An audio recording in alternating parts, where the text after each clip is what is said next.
Good evening दोस्तों। चलिए जल्दी से सब लोग लाइव आइए। इस सावन के पवित्र समय पर हम लोग आज की अगली क्लास को बढ़ाते हैं। इस समय 1 मंथ तक सावन का पर्व चलेगा और उसी से तब तक हम लोग काफ़ी कुछ मैथ सीख जाएंगे। तो भोलेनाथ की कृपा रही तो मैथ उंगलियों पे चलेगा, तांडव करेगा ना मैथ के। चलिए जल्दी से सब लोग लाइव आइए। आज का हम लोग एनटीपीसी का 13वीं क्लास कर रहे हैं। एनटीपीसी 13वीं क्लास है और आज हम क्वेश्चन नंबर 133 से आगे बढ़ेंगे। ठीक है ना। जो लोग आ गए हैं वो वीडियो को लाइक करें, अपने दोस्तों में शेयर करें। चलिए आज को हम क्लास को स्टार्ट करते हैं बिना समय गंवाए, क्योंकि आप लोग को लाइव आने में काफ़ी टाइम लग जाता है। जब रोज़ हम लोग बताते हैं, आपको पर डे क्लास बताई जाती है कि 7 बजे जब क्लास स्टार्ट हो जाती है, किसी कारणवश से, जैसे कि कल की क्लास थी, तो कल की क्लास पहले स्टार्ट होने का रीज़न यही था कि बारिश का मौसम था और इसीलिए क्लास को हम लोग पहले बनाए, पहले उसको शूट किया गया ताकि आप लोग तक पहुंच सके। यही वजह थी कि कल की क्लास आधे घंटे पहले हो गई थी। बाकी कोई नहीं है, मैंने मैसेज भी डाल दिया था। ठीक है। तो आज की क्लास को पुनः 7 बजे कंटिन्यू करते हैं। जैसा कि हमने बताया कि इस समय भोलेनाथ जी की पावन पर्व चल रहा है। चलिए आज की हम पहले क्लास की करते हैं। आज के पहले सवाल पे हम लोग चर्चा करते हैं। 2016 का ये शिफ्ट सेकंड का है, 2 अप्रैल का पेपर का है और ये सेकंड शिफ्ट का पेपर है। जल्दी से आप लोग बनाइए। देख रहे हैं ये सेकंड शिफ्ट का पेपर है। जल्दी से क्वेश्चन को बनाइए आप लोग। ये सवाल जो है वो सिंपल इंटरेस्ट और कंपाउंड इंटरेस्ट का मिक्स सवाल है। ठीक है। CISI का आप लोग बना सकते हैं। जो बच्चे पढ़े हैं, जो इस सवाल को पढ़ चुके हैं, इस चैप्टर को पढ़ चुके हैं, वो सवाल को बना सकते हैं। ठीक है। बिल्कुल हार नहीं माननी है, हराना है। इस कोरोना को तो हरा ही रहे हैं हम लोग, एग्ज़ामिनर को भी हराना है। ठीक है। कोविड-19 को हम लोग तो हरा ही रहे हैं, लेकिन जाने वाले जो एग्ज़ाम है उसको भी हराना है। और यही दृढ़ संकल्प के साथ हम लोग दिन प्रतिदिन अपने ज्ञान को, अपने नॉलेज को, अपने अभ्यास को लगातार बढ़ाते हुए जाएंगे। एक समय तो ऐसा आएगा जहां हमारी नॉलेज एग्ज़ामिनर के दृष्टिकोण से पूरा होगी, ताकि हमें उस परीक्षा में सफलता प्राप्त हो जिस परीक्षा के लिए, जिस एग्ज़ाम के लिए हम लोग मेहनत कर रहे हैं। ठीक है। बिल्कुल हार नहीं माननी है, ना आपको हार माननी है और ना आपको हम हार मानने देंगे। हम आपके साथ हैं, हर संभव मेहनत किया जाएगा। नए नए सवाल आपके साथ रिप्रेजेंट करेंगे हम, अलग अलग टाइप्स के, अलग अलग शो। जैसा कि आप लोग देख भी रहे हैं कि परसेंटेज के सवाल हम आपको नए तरीके से बता रहे हैं। देखिए उसमें हार नहीं। आपको कुछ लोग निराश हैं, सर वही ठीक था, कुछ नया है, समझ में नहीं आ रहा है, उससे बिल्कुल नहीं है। क्योंकि हम अपने आप को और आने वाले जो समय को हो उसके हिसाब से अपडेट करना पड़ेगा। और यही चीज़ मैं आपको भी समझाता हूँ कि परिस्थितियाँ बदलती हैं और परिस्थितियाँ बदलने में हमें अपने आप को बदलना पड़ेगा। ठीक है ना। तो इस चीज़ें को ध्यान में रखकर कुछ चीज़ें नई हैं, क्योंकि एग्ज़ामिनर आप क्या करेगा, एग्ज़ामिनर के पास सवाल नहीं है। आपको पहले से हमने बताया कि अब एग्ज़ामिनर के पास नए नए सवाल नहीं हैं। नए नए सवाल आपको बनाने के लिए सिर्फ उसके पास नया नया डाटा है। जो नया नया डाटा है वही हम लोग को इस्तेमाल करता है और एग्ज़ामिनर क्या करता है, वही कॉन्सेप्ट, वही सवाल को थोड़ा टिपिकल बनाने के लिए उसका डाटा जो है वो टिपिकल लगाने लगा है। और वही डाटा ही हम लोग को सवाल को लेंदी बना देता है, कैलकुलेशन बना देता है जिससे हम लोग को काफ़ी समय लगता है सवाल में, और यही समय हमारे लिए उस परीक्षा में असफलता का कारण बन जाता है। नॉलेज तो हम लोग को होने के बावजूद भी हम सवाल को टाइम में नहीं बना पाते हैं, तो ये चीज़ें हैं। तो इसमें बिल्कुल निराश नहीं होना है। नई चीज़ें हम आपको सिखाएंगे।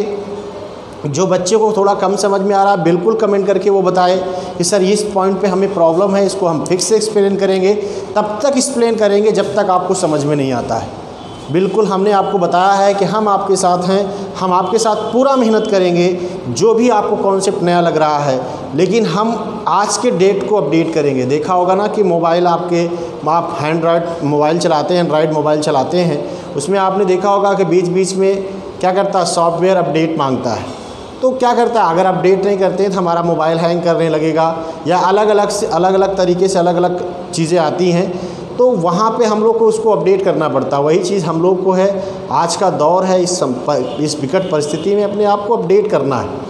नए तरीके से सवाल कैसे एग्जामिनर बना रहा है, क्योंकि बुक्स वगैरह अगर हम लोग देखते हैं, परचेज़ करते हैं, तो वो 2 साल 3 साल पहले की प्रिंटेड हुई है। तो बुक्स से हम लोग बिल्कुल कंपेयर नहीं करेंगे, क्योंकि बुक्स की जो कंटेंट है वो 4 साल 3 साल 5 साल बस क्या करता है, कवर चेंज करके वो सवाल को किताब को मार्केट में भेजता रहता है, और यहाँ से वो नए कंटेंट को नहीं जोड़ता है। हम लोग, अगर आपको जानना है नए नए कैसे सवाल बन रहे हैं, तो आप कोई भी आप प्रीवियस पेपर, आप CGL 2018-19 का आप प्री वाला पेपर देख लीजिए, उसको आप डाउनलोड करिए, देखिए आपको मिल जाएगा कि आप कैसे कैसे डाटा। CPO का देखिए रेगुलर पेपर हो रहा है, NTPC का रेगुलर पेपर हो रहा था। NTPC का देखिए आपको हम सॉल्व करा भी रहे हैं। ये भी बहुत पुराना सवाल है, 2016 का है। 2000 आपको 17, 18, 19 जब मिलेगा, देखिए जब भी पेपर हुआ है, तो वहाँ पे देखिए डाटा को चेंज कर रहा है। तो क्यों ना हम उस पर काम करें। क्या डिफ़िकल्ट डाटा मिलता है तो कैसे हम सवाल को आसान बनाएंगे, यही हम लोग इसमें नए शोध के साथ इम्प्लीमेंट कराना है, वही करा भी रहे हैं। तो बिल्कुल वही जो बच्चों को, कुछ लोग हमें कंप्लेन मिली है कि सर ये नया तरीका है, समझ में कम आता है, बिल्कुल हार नहीं मानना, निराश नहीं होना है। हम आपके साथ हैं, और सिलो कहेंगे तो और सिलो हम पढ़ाएंगे, ठीक है। लेकिन अपना जो निर्णय है, जो कहते हैं ना, जिस पे आपको दिक्कत प्रॉब्लम है, वो आप कमेंट करके मुझे तक आप पहुँचाएँ, मैं उस पर बिल्कुल विचार करूँगा, ठीक है। इतनी बात समझ में आ गई हो तो हम आप लोग सवाल पे चलते हैं। जैसे कह रहा है, एक निश्चित धनराशि पर साधारण ब्याज एक निश्चित दर से 2 वर्षों में 1200 रुपये, और उसी धनराशि पर चक्रवृद्धि ब्याज की दर से 2 वर्षों में 1290 रुपये हो जाता है। कह रहा है मूलधन क्या होगा। बेसिक कॉन्सेप्ट से लंबा लगाना पड़ता है। साधारण ब्याज आपको देखिए, हमें एक चीज़ ये बात का समझना है कि सिंपल इंटरेस्ट में क्या होता है, हर साल ब्याज बराबर होता है, हर साल उसका ब्याज बराबर होता है। तो 2 साल में अगर 1200 मिला है, इतनी बात तो हमें समझ में आ ही जाएगी कि 1 साल में 600 मिलेगा, ये सिंपल इंटरेस्ट में होगा, और दूसरे साल भी 600 मिलेगा, यही टोटल मिला के 1200 हुआ। लेकिन कंपाउंड इंटरेस्ट क्या कहता है, यानी सावधान चक्रवृद्धि ब्याज ये कहता है भाई कि हम पहले साल तो सिंपल इंटरेस्ट को फॉलो करेंगे, यानी पहले साल तो हम 600 देंगे, लेकिन दूसरे साल 600 नहीं देंगे। क्यों? क्योंकि 600 का तो देंगे ही देंगे, साल ब्याजों का ब्याज लेना पड़ेगा। कंपाउंड इंटरेस्ट में यही चीज़ अंतर है। तो ये क्या है कि साधारण ब्याज और चक्रवृद्धि ब्याज में फर्स्ट वर्ष यानी पहले वर्ष का जो है वो दोनों का ब्याज आपस में बराबर होता है। इसलिए साधारण ब्याज पहले साल अगर 600 है तो चक्रवृद्धि ब्याज पहले साल भी 600 होगा। दूसरे साल क्या हो जाएगा, 1290 रुपये 2 साल में हुआ है, तो इसका मतलब दूसरे साल 690 मिला, बढ़ गया। साधारण ब्याज की तुलना में देखें तो दूसरे साल चक्रवृद्धि ब्याज ज़्यादा मिल गया। ज़्यादा कितना मिल गया, 90 रुपया, 90 रुपया ज़्यादा मिल गया।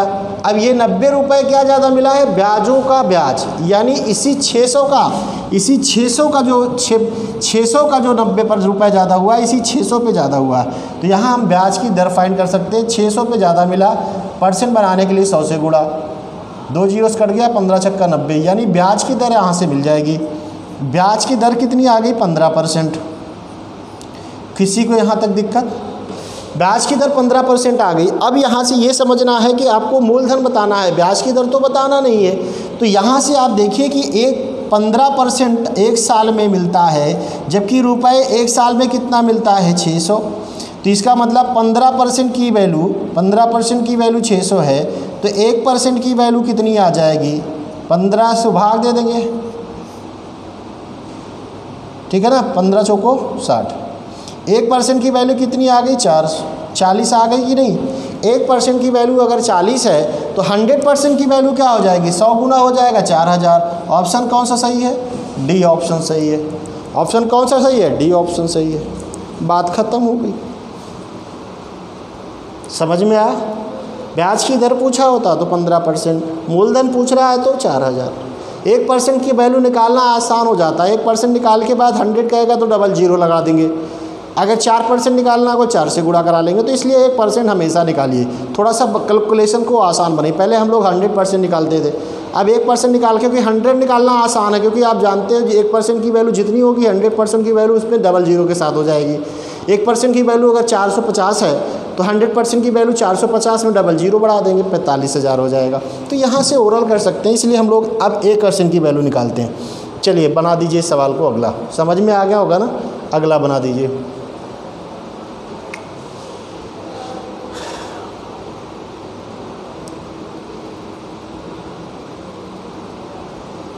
किराए दुकानदार एक वस्तु पर 320 रुपये अंकित करता है और 10% की छूट देने के बाद भी उसको 20% का लाभ होता है। उस वस्तु का क्रय मूल्य कितना ज्ञात कीजिए। मतलब किसी वस्तु पर हम 10% की छूट देते हैं, उसके बावजूद भी 20% का प्रॉफिट कमाते हैं, जबकि उसकी MRP कितनी है, यानी अंकित मूल्य कितना है, 320 रुपया है। कह रहा है उसका आपको कास्ट प्राइस बताना है, यानी क्रय मूल्य बताना है। बहुत सवाल आसान है, जल्दी से बना दीजिए। स्पीड को थोड़ा मेंटेन करिए, कापी कलम लेकर बैठिए। कापी कलम लेने के साथ साथ ध्यान रखिएगा, लिखने का ज़्यादा प्रयास ना करिए, माइंड में कैलकुलेशन करिए, जल्दी से सोचिए। रीड करते समय ये बात को जज कर लेना चाहिए कि हमें किस तरीके से सवाल को लगाना है। इसको हम जब सवाल को रीड करते हैं तभी हम लोग बताएंगे, हम आपको बताएंगे कैसे आप सवाल को जल्दी लगा सकते हैं। ऐसी बात बिल्कुल नहीं है कि आपको कोई भी डायरेक्टली सवाल को ऐसे समझा ये इसका उत्तर हो गया, ऐसा कोई नहीं कर सकता, चाहे आप हों चाहे मैं हूँ। ठीक है, सवाल को रीड करना पड़ता है, क्या कहना चाहता है, किस तरीके से लगेगा ये। तो जब हम सवाल को जब पढ़ते हैं तो हमारे दिमाग में चलना चाहिए, घंटी बजनी चाहिए कि हमें किस तरीके से सवाल को लगाना है या कैसे सोचना है। ठीक है ना।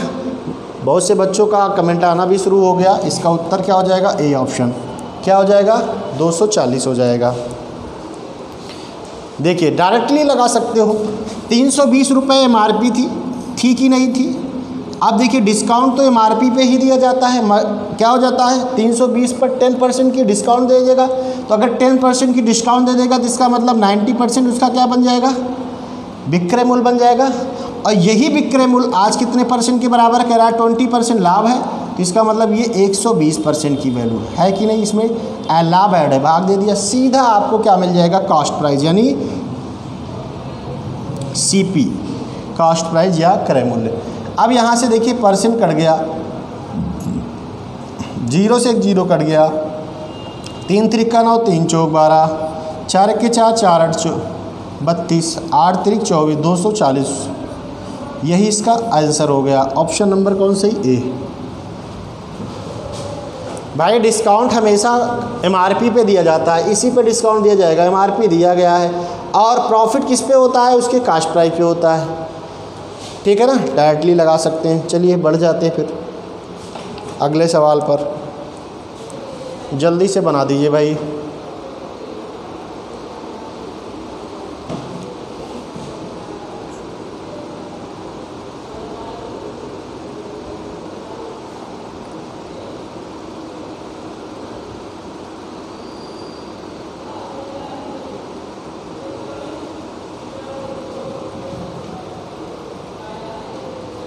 चौंतीस के बाद 35 क्वेश्चन नंबर नहीं दिया।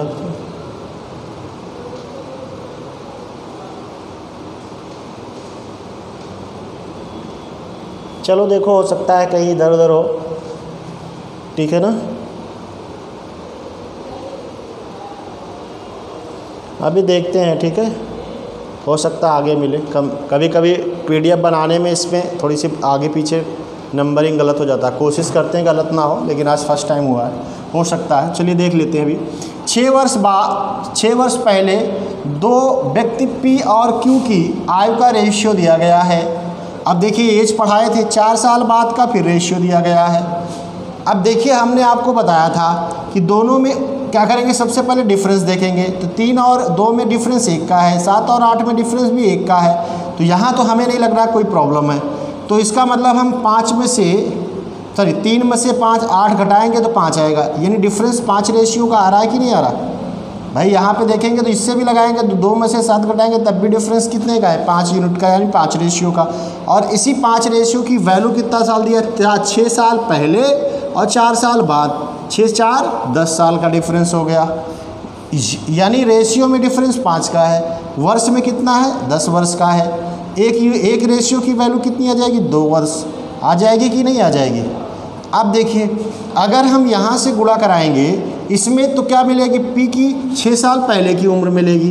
इस रेशियो में गुणा कराएंगे तो पी की 4 साल बाद की उम्र मिलेगी कि नहीं मिलेगी। हम क्या करते हैं, चाहे इसमें गुणा कराएं चाहे इसमें गुणा कराएं, जोड़ना या घटाना तो पढ़ना ही पढ़ना है। इसमें कराएंगे तो 3 रेशियो है पी की वैल्यू, 1 रेशियो की वैल्यू 2 है, तो 3 दूनी 6, 6 साल, तो ये 6 साल पहले की उम्र थी, इसमें 6 साल ऐड करना पड़ेगा फिर, तब उसकी करंट की आ जाएगी। और करंट का पूछा भी है, वर्तमान पूछा ना, ठीक है। पी की आयु क्या है प्रेजेंट, ठीक है ना। अगर ये पूछा था इससे लगाते तो इसमें देखिए 8 रेशियो थी, 1 रेशियो की वैल्यू 2 थी, तो 8 दूनी 16, 16 में 4 साल घटाना पड़ता तब भी उम्र वही आती, ठीक है ना। ऑप्शन कौन सा सही है, बी। बात समझ में आ गई, किसी को दिक्कत हो बता दीजिए भाई, आगे बढ़ जाएं। चलिए जल्दी बना दीजिए फिर। ये क्वेश्चन देखिए, हमने बताया ना कि 35 नंबर चेंज हो गया था, 36 35 पे हो गया, 35 36 पे हो गया, तो 35 बना दीजिए, 335। आगे पीछे का हो जाता कभी कभी। कह रहा है 30 आदमी प्रतिदिन 5 घंटे काम करके एक काम को 16 दिनों में समाप्त कर सकते हैं या पूरा कर सकते हैं। उसी काम को 40 आदमी प्रतिदिन 6 घंटे काम करके कितने दिनों में पूरा करेंगे। बड़ा आसान सवाल है, ठीक है ना। जल्दी से बना दीजिए सवाल को, कमेंट करके बताते रहिए आप लोग।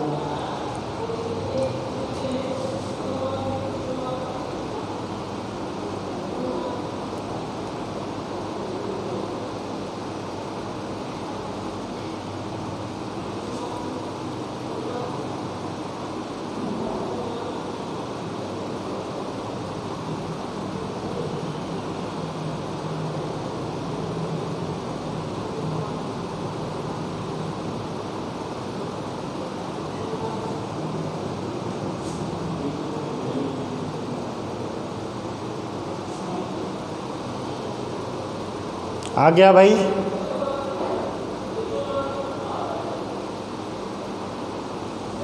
जल्दी से बना दीजिए। 30 आदमी कह रहा है प्रतिदिन 5 घंटे काम करते हैं, कितने दिन में कंप्लीट कर देते हैं, 16 दिन में। तो इसका मतलब हमें निकाल लेते हैं टोटल काम कितना दिन हुआ। टोटल काम कितना हुआ, तो 30 आदमी 5 घंटे के हिसाब से 16 दिन में कब तक करते हैं, इतना टोटल काम है। और यही टोटल काम कितने के बराबर है, अब यही काम कितने 40 आदमी 6 घंटे में कह रहा कितने डेज में करेंगे, नहीं पता, कोई दिक्कत नहीं। अब देखिए एक 0 से 1 0 कैंसिल हो जाएगा, 3 एकन्नम 3, 3 दूनी 6, 4 के 4 4 चौक 16, 2 एकन्नम 2, 2 दूनी 4, यानी D बराबर क्या हो जाएगा, 5 दूनी 10। क्या दिन लगेगा, 10 दिन लगेगा। यही इसका क्या हो जाएगा, ऑप्शन हो जाएगा। ऑप्शन नंबर कौन सा सही होगा। बात समझ में आ रही है ना। किसी को कोई दिक्कत हो तुरंत कमेंट करके बता सकता है। आगे बढ़ जाए, चलिए बढ़ जाते हैं। 11 की विभाजिता का नियम फॉलो करते हैं और फट से उसको बना दीजिए। भाई ये सवाल में कोई स्टैंडर्ड नहीं, जल्दी सवाल बना सकते हैं आप लोग, जल्दी से आप लोग सवाल बना सकते हैं।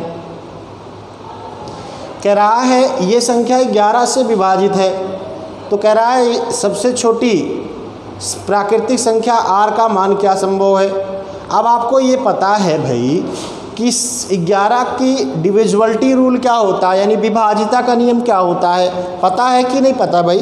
तो यहाँ से हमें पता है कि 11 की विभाजिता का नियम क्या होता है, जो इसके सम पद हैं और जो इसके विषम पद हैं दोनों के योग का डिफरेंस या तो 0 आए और या फिर 11 का गुणज आए।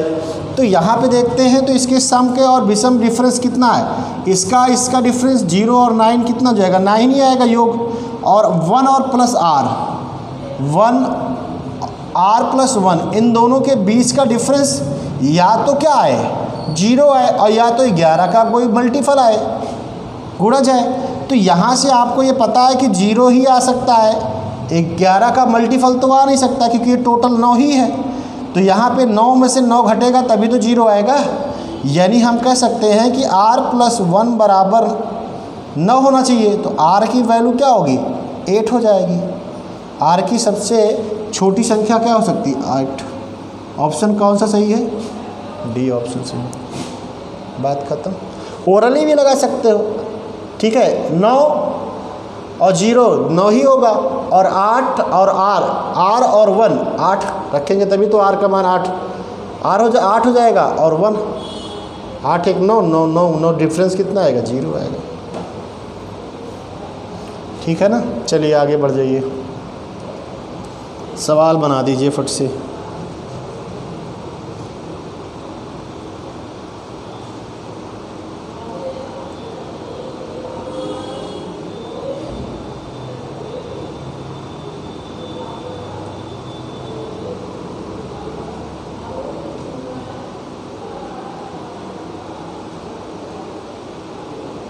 बहुत ही सरल सवाल है, कई बार इसको नंबर सिस्टम में पढ़ाया गया है। यहाँ सोचना 2 अंकों वाली संख्या के अंकों का योग 9 है। जब अंकों के स्थान आपस में बदल दिए जाते हैं तो संख्या 45 से कम हो जाती है। संख्या 45 कम हो गई जब उसमें कोई नंबर उसके अंक पलट दिए गए। इसका मतलब हम 45 को 9 से डिवाइड करेंगे तो भागफल आएगा 5, यानी 2 अंकी संख्या जो ढूंढ रहे हैं आप उसके अंकों का अंतर क्या है, 5 है। तो इसमें तो है नहीं, ख़त्म। इसमें है, हो सकता है, इसमें भी नहीं, ख़त्म, इसमें भी हो सकता है। तो ये दोनों एक दूसरे के रिवर्स नंबर हैं, उल्टा नंबर है, अंक है ना। तो यहाँ से आप देखिए कि उस संख्या का मान 27 क्या हो जाता है, कम, 45 कम हो जाता है। तो इसका मतलब वो संख्या क्या रही होगी, सब 72 रही होगी कि नहीं रही होगी। लेकिन यहाँ पे सवाल को ध्यान से समझना था, उत्तर तो नो डाउट है। अगर ये पूछे कि वो नंबर क्या था तो 27 था, क्योंकि 27 में जब आप 45 घटाएंगे तो संख्या के अंक बदल जाएंगे, वो 27 हो जाएंगे। लेकिन यहाँ पे ये चीज़ें ध्यान में रखना, ये संख्या है, लेकिन हमसे सवाल कह रहा है बदली हुई संख्या ज्ञात करिए, बदली हुई संख्या ज्ञात करिए। इसका मतलब जो संख्या थी अगर हम उसको बदल देंगे तब इसका उत्तर क्या आएगा, तब इसका उत्तर 27 आएगा। ध्यान में रखिएगा इस चीज़ को, वरना फट से एग्जामिनर सवाल को बवाल बनाने में देर नहीं लगाता है। ठीक है, अगर हमसे यहाँ सवाल पूछा होता कि संख्या क्या होगी तब तो हमारा नो डाउट 72 ही उत्तर होता। लेकिन यहाँ पे ये कह रहा है संख्या बदली हुई क्या होगी, तो बदली हुई संख्या हमारी क्या होगी भाई, 27 होगी, ना कि 72 होगी। तो इसका राइट आंसर 72 नहीं है, 27 है। क्लियर हुआ? यहाँ तक किसी को डाउट हो तो कंफर्म पूछ सकता है वो भाई। क्लियर है? अगर यहाँ तक कोई दिक्कत नहीं तो फिर आगे बढ़ जाते हैं। थोड़ी छोटी सी बातें को ध्यान में रखेंगे तब सवाल लगाएंगे तो ध्यान, वहाँ से गलतियाँ होने के नो चांसेज होंगे, एक भी चांस नहीं होंगे।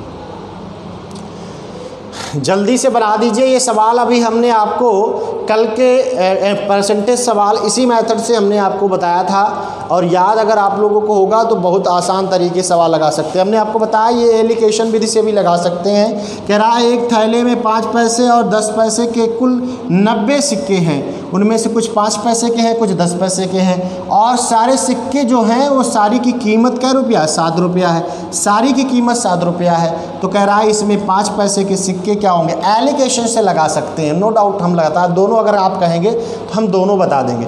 लेकिन बात को ये समझिए कि एलिकेशन, हम ये नहीं बिल्कुल कह रहे हैं आपको कि एलिकेशन मेथड हमारा गलत है। एलिगेशन मेथड हमारा बिल्कुल राइट है, लेकिन कैलकुलेशन होने लगा है, कैलकुलेशन करवाने लगा है एलिगेशन, क्योंकि ऐसे ऐसे डाटा दे रहा है यहाँ पे। क्योंकि आप देखिए, इसको जब एलिगेशन से बनाएंगे तो आप इस 7 रुपये में 90 से भाग देना पड़ेगा, तो जो डाटा आएगा उसके आधार पे आप इसको भाग देंगे। अब ये 700 रुपया है और ये पैसा है, इसको हम पैसा बनाने के लिए 100 से गुणा कराएंगे, तो 0 से 2 0 कट जाएगा, 70/9। अब बात को यहाँ ध्यान में दीजिए कि 70/9 कट तो रहा ही नहीं, तो कैलकुलेशन एलिगेशन लगाने में आपको पॉइंट अप्रॉक्स वैल्यू लेना पड़ेगा, और अगर अप्रॉक्स वैल्यू आपने ले लिया तो एलिगेशन वहाँ नियम फॉलो नहीं करता है। इसीलिए इसको जिस तरह है वैसे बता देंगे, हम कहेंगे तो पूरा बता देंगे, कोई दिक्कत नहीं। लेकिन जो हमने आपको कल मेथड बताया है उस पर हम काम करेंगे। तो देखिए, कैलकुलेशन 1 पैसे का नहीं होगा। अब हम आपको बता रहे हैं कि कैसे कल वाले मेथड से बताया था हमने आपको, ये बातें तो समझ में आ गई होंगी ना। एलिगेशन मेथड से बिल्कुल लगा सकते हैं। अब बात सोचिए, यहाँ से हम लोग कॉमन सोचते हैं। कह रहा है एक थैला है जिसमें 90 सिक्के हैं, उस 90 सिक्के में कुछ 5 पैसे के हैं, कुछ 10 पैसे के हैं। बात समझ में आ गई? कुछ 5 पैसे के, कुछ 10 पैसे के हैं। अगर टोटल अमाउंट जो है वो कितने का है, टोटल अमाउंट जो है वो क्या रुपया है, 7 रुपया है। टोटल अमाउंट 7 रुपया। हम ये मानते हैं, ये सोचते हैं कि ये 5 पैसे के अगर सारे सिक्के होते, यानी 90 के 90 सारे सिक्के अगर 5 पैसे के होते तो कितनी कीमत हो जाती। यहाँ तो हमें कोई दिक्कत नहीं होनी चाहिए। 5 पैसे के 90 सिक्के यानी 4.5 रुपये के बराबर होती, यही तो होती ना, 4.5 रुपये के बराबर होती। इसका मतलब 4.5 रुपये सारी कीमत होती कि नहीं होती, जबकि यहाँ सारी कीमत 7 रुपया है। तो इसका मतलब इसकी कीमत से इसकी कीमत ज़्यादा है। कितनी ज़्यादा है? 2 रुपया 50 पैसा। ज़्यादा है कि नहीं ज़्यादा है? 2 रुपया 50 पैसा है। अब 2 रुपया 50 पैसा है और यहाँ इसका कीमत पैसे में कितनी ज़्यादा है, 5 पैसे। हम 5 से डिवाइड कर देंगे, ये रुपया है पैसा है, 100 से गुणा कराना पड़ेगा तभी डिवाइड होगा। 0 से 0 कट गया, 50 25। इसका मतलब 50 पैसा, 50 सिक्का है किसका, 10 पैसे का, क्योंकि इससे 5 ज़्यादा है ना, तो यही तो आया है। यानी 10 पैसे के कितने सिक्के होंगे, तो 50 सिक्के होंगे। अगर ये पूछे कि 5 पैसे के कितने सिक्के होंगे तो यहाँ से कोई डाउट ही नहीं होना चाहिए, हमें नहीं लग रहा है। आप 50 90 में से घटा देंगे 40, जो बचा वही 50। यही हम आपको कॉन्सेप्ट, देखिए लिखना पढ़ना थोड़ा सा कम हो जाएगा, कैलकुलेशन कम हो जाएगी। यही हम लोग आज के डेट में यही चीज़ हम कहने का आपको प्रयास भी कर रहे हैं, यही समझाने का भी प्रयास कर रहे हैं कि डाटा थोड़ा सा टिपिकल कर रहा है। सपोज करिए, मैं आपको यही चीज़ बताता हूँ कि सपोज करिए यहाँ 10 पैसे के सिक्के ना देकर कोई और डाटा दिया होता, ये भी तो हो सकता है, बिल्कुल सही हो। 10 पैसे की बजाय यहाँ पर 5 पैसे की बजाय और कोई डाटा दे दिया होता जिससे कैलकुलेशन टिपिकल हो जाती ना। तो लेकिन हमारे लिए कोई दिक्कत का विषय तो होगा नहीं। यहाँ 10 पैसे के सिक्के की जगह 20 पैसा कर दे, कोई दिक्कत नहीं। यहाँ 5 पैसे की जगह वो 20 पैसे कर दे, यहाँ 25 पैसे कर दे, हमारे लिए तो कोई डाटा दिक्कत नहीं। समझिए, लगाने का कॉन्सेप्ट, हमारा कॉन्सेप्ट समझ में आ रहा है तो कोई दिक्कत नहीं। समझ में आया? अगर आप बात करें तो मैं एलिगेशन से भी बता देता हूँ, ऐसी कोई बात नहीं कि एलिगेशन से सवाल हल नहीं होगा। बार बार हम आपको कह रहे हैं एलिगेशन मेथड भी सही है इसमें, लेकिन वो कॉन्सेप्ट थोड़ा सा यही, हम लोग आपको यही समझाने का कि हम मानते हैं कि हमारे सारे सिक्के 5 पैसे के हैं। 90 के 90 तो 4.5 रुपया होना चाहिए था ना, 90 सिक्के होते, और यहाँ हमारे पास 7 रुपये होंगे तो नो डाउट कुछ सिक्के ज़्यादा हैं। यानी कीमत कितनी ज़्यादा है, 2.5 रुपया। और जो 2.5 रुपया कीमत ज़्यादा है वो 10 पैसे वाला सिक्का कितना ज़्यादा यहाँ दे रहा है, हर सिक्के पे 5 पैसे। 5 से डिवाइड कर दिए तो 2.5 रुपया का कलेक्शन कितना ज़्यादा है, 50 सिक्के में। इसका मतलब इस पैसे 10 पैसे के सिक्कों की संख्या 50 रही होगी, जो बचा वो 5 पैसे का, ख़त्म, कोई दिक्कत नहीं। कॉमन सेंस लगा सकते हैं। एलिगेशन भी बताएं क्या, एलिगेशन मेथड भी बता दें? बोलो भाई, बता देते हैं, आप लोग को बात है तो हमें कोई दिक्कत नहीं है। लेकिन अभी आप सोचेंगे कि कैलकुलेशन बढ़ रहा है। हम लोग एवरेज सिक्का निकाल लेते हैं। एवरेज एक सिक्के की कीमत क्या होगी, तो 5 पैसे के सिक्के की कीमत है और 10 पैसे की सिक्के की कीमत है, और हम इसके एवरेज सिक्कों की संख्या निकाल लेते हैं, एवरेज औसतन। तो 90 सिक्के की कीमत 7 रुपया है ना, सो 7 रुपया है तो 7 रुपये को हम पैसा बनाएंगे, 100 से गुणा कराएंगे, 700/90। 70/90 कट तो है ही नहीं रहा, तो एलिकेशन यहीं से डायरेक्ट लगाएंगे। इन दोनों का डिफरेंस यहाँ लिखेंगे, इन दोनों का डिफरेंस यहाँ लिखेंगे। अब देखिए यहाँ से इसको लासा एलसीएम लिया जाएगा, तो इसको अगर लिखेंगे तो 5 - 70/9 और इसका हो जाएगा 10 - 70/, निगेटिव वैल्यू नहीं ली जाएगी। बात समझ रहे हैं ना। 10 × 5 = 9 10 10 9 × 90 और 90 में से 20 70 घटेगा 20/9 आएगा। और इसको करेंगे 9 × 5 = 45, 45 में से 70 घटेगा 25 आएगा, 25/9 हो जाएगा। 9 से 9 कैंसिल हो गया, इसका मतलब इसका रेशियो 20:25 हो जाएगा। रेशियो को सरल करेंगे 4:5 हो जाएगा। इसी रेशियो में इस 90 सिक्कों को बंटवारा करेंगे, तो 9 रेशियो बराबर 90 के, 1 रेशियो बराबर 10 के, तो 10 चौक 40, 10 पचे 50, यानी 5 पैसे के कितने सिक्के थे? 40 सिक्के थे। 10 पैसे के कितने सिक्के थे? 50 सिक्के थे। ये एलिकेशन मेथड है।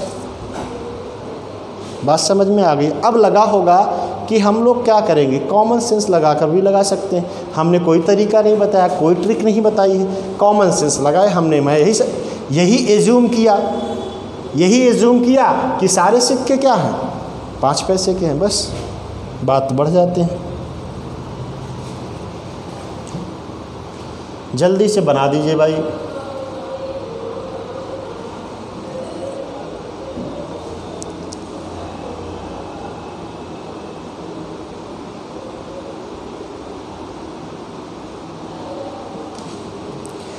एक बंद लकड़ी का आयताकार बॉक्स है, तो कह रहा है से 1 सेंटीमीटर लकड़ी से बना है, जिसकी बाहरी आयाम इस प्रकार है। 22 मीटर लंबी, 22 सेंटीमीटर लंबी है, 17 सेंटीमीटर चौड़ी है और 12 सेंटीमीटर ऊंची है। तो इसे सीमेंट से पूरी तरह भरा जाता है, तो बॉक्स में सीमेंट की मात्रा कितनी होगी? तो ये देखिए, सोचिए क्यूब है, ये आयताकार है, इसमें क्यूब बनता है। थोड़ा सा ये यहाँ पे डिफाइन नहीं होता, थोड़ा सा इसको ऐसे बनाना पड़ता है, ठीक है ना, ये ठीक है ना, तब आपको लगता है हाइट पे है। तो ये देखिए, इसकी ये लंबाई है, ये इसकी चौड़ाई है, ठीक है ना, ये इसकी लेंथ है L, ये इसकी B है और ये इसकी H है। आपको जानते हैं कि इसका वॉल्यूम क्या होता है, यानी आयतन क्या होता है? आयतन जो होता है वो आपको जानते हैं L × B × H होता है कि नहीं होता है भाई? यही तो होता है। अब यहाँ पे देखिए, ये यहाँ से यहाँ तक कितना मोटी है? 22 है। ये यहाँ से यहाँ तक कितनी है? 17 है। ये यहाँ से यहाँ तक कितना है? 12 है। जबकि ये देखिए, ये यहाँ से इसकी मोटाई भी तो है, इधर से मोटाई। आज सीमेंट तो इसके मोटाई पे थोड़ी बनेंगे। जैसे देखा होगा दीवार है, यही देखिए प्रोजेक्टर है, देखिए यहाँ पे इसकी ये मोटाई दिख रही है ना। कोई काम अगर होगा तो ये देखिए, यहाँ से दीवार यहाँ तक की, यहाँ से तो कुछ काम नहीं कर सकते, कर तो हम यही सकते हैं ना। तो इसकी मोटाई दोनों साइड से घट जाएगी, क्योंकि हम लोग सीमेंट भरेंगे तो उसके अंदर वाले बॉक्स में देखा होगा फ्रेम व्रेम भरा जाता है। कभी पिलर उलर का फ्रेम देखा होगा तो मटेरियल अंदर भरा जाएगा, तो जितनी मोटी चद्दर रहेगी वहाँ तो भरी नहीं जाएगी। तो चद्दर का आयतन, क्योंकि बाहरी आयाम दिया है, बाहर से जब आपने नापा है तो यहाँ से यहाँ तक नापा है, सीमेंट यहाँ से भरी जाएगी, तो इसका मतलब 1 मीटर यहाँ से कम हो जाएगा, 1 सेंटीमीटर यहाँ से कम हो जाएगा, यानी इसकी लेंथ, नई लेंथ कितनी बन जाएगी? 20। और वही चीज़ चौड़ाई पे भी हुआ, एक इधर एक इधर, तो इसकी नई चौड़ाई कितनी बन जाएगी? 15। और ऊंचाई भी इधर एक कम, इधर एक कम, चौड़ाई भी कितनी हो जाएगी? 10। बस ख़त्म। 15 दूना 30, 000 लग जाएगा। 3000। ऑप्शन नंबर कौन सा सही है? ऑप्शन नंबर बी सही है। बताइए भाई, कोई दिक्कत हो बता दीजिए, कोई समझ में ना आया हो। अरे भाई, वही मोटाई आपको जो देख रहे हैं ना, लेंथ, क्योंकि काम आप क्या करेंगे? अंदर करेंगे ना, अंदर करेंगे तो अंदर का तो आयतन निकालने के लिए आपको बाहर वाली दीवार की मोटाई तो घटानी पड़ेगी ना। हमने वही अंदर का आपको लेंथ निकाल लिया, अंदर से आपकी लंबाई क्या है, अंदर से आपकी चौड़ाई क्या है, अंदर से आपकी हाइट क्या है, वो चीज़ें हैं, वही उसका आयतन हो जाएगा। बात खत्म। मन गया ना सवाल? कोई दिक्कत तो किसी को नहीं होनी चाहिए। आगे बना दीजिए जल्दी से भाई।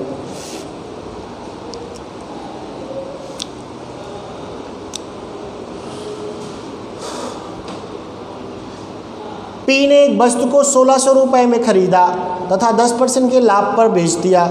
यदि वह उसे 1840 रुपये में बेचता तो उसका प्रॉफिट परसेंटेज क्या होता है। ये बड़ा इजी सवाल है, आप जल्दी से बना सकते हैं सवाल।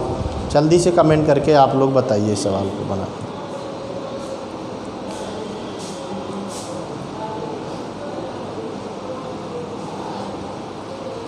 जल्दी से बना के सवाल को बताइए भाई।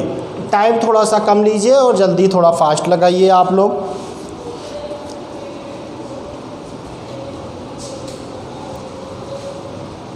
क्वेश्चन क्योंकि आज थोड़ा ज़्यादा हमें लग रहा है। चलिए देखिए, अभी बहुत कम लगाई 45। 1600 रुपये में ख़रीदा है, 1840 में बेचा, इसका कोई लेना नहीं देना है।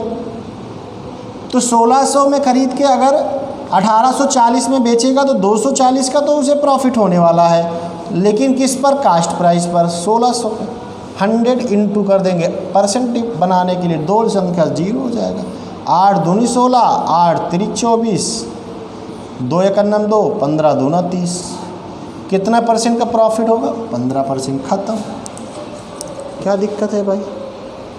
कोई दिक्कत नहीं। सवाल उल्लू बनाता है एग्जामिनर, वहाँ आपको उल्लू बना रहा है 10% देकर।